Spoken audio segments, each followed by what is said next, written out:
हमने पहला जो सफल प्रयास किया गया 1952 की वन नीति है, लेकिन उससे पहले के प्रयास कब हो चुके हैं? 1894 में कौन सी वन नीति बनी थी? भारत की पहली वन नीति, लेकिन वो ब्रिटिश काल की नीति है, तो वो राष्ट्रीय वन नीति नहीं है। और उस हेतु संरक्षण का प्रावधान किया गया था। कौन सा? कि वनों का क्या होना चाहिए? संरक्षण।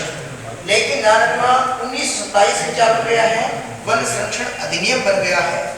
लेकिन बाद में ये अभी तक भारत आजाद नहीं हुआ है, तो 1947 के बाद में प्रथम राष्ट्रीय वन नीति बनी कब? 1952 में। उस नीति का उद्देश्य क्या था? कि भारत में 33% भाग पर क्या हो रहे हैं? वन होने चाहिए। और दूसरा उद्देश्य क्या था? कि अपने पर्वतीय क्षेत्र है वहां 65% भाग पर क्या हो? वन हो। और मैदानी क्षेत्र में 20% भाग पर क्या होना चाहिए? वन होने चाहिए। लेकिन इस हेतु पहला जो प्रयास है कुछ संशोधन को लेकर, वो 42वां संविधान संशोधन है, वो 1976 में हुआ है।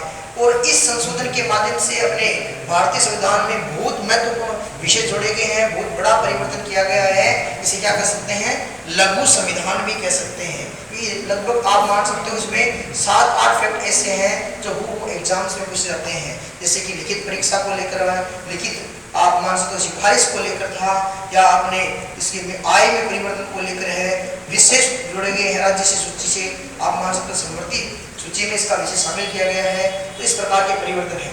और आपको पूछिएगा अगला कि भारतीय वन अनुसंधान संस्थान की स्थापना कब की गई है? तो 1981 में। कहाँ है? उत्तराखंड की राजधानी देहरादून में। लेकिन भारतीय वनस्पति अनुसंधान संस्थान की स्थापना कहाँ है?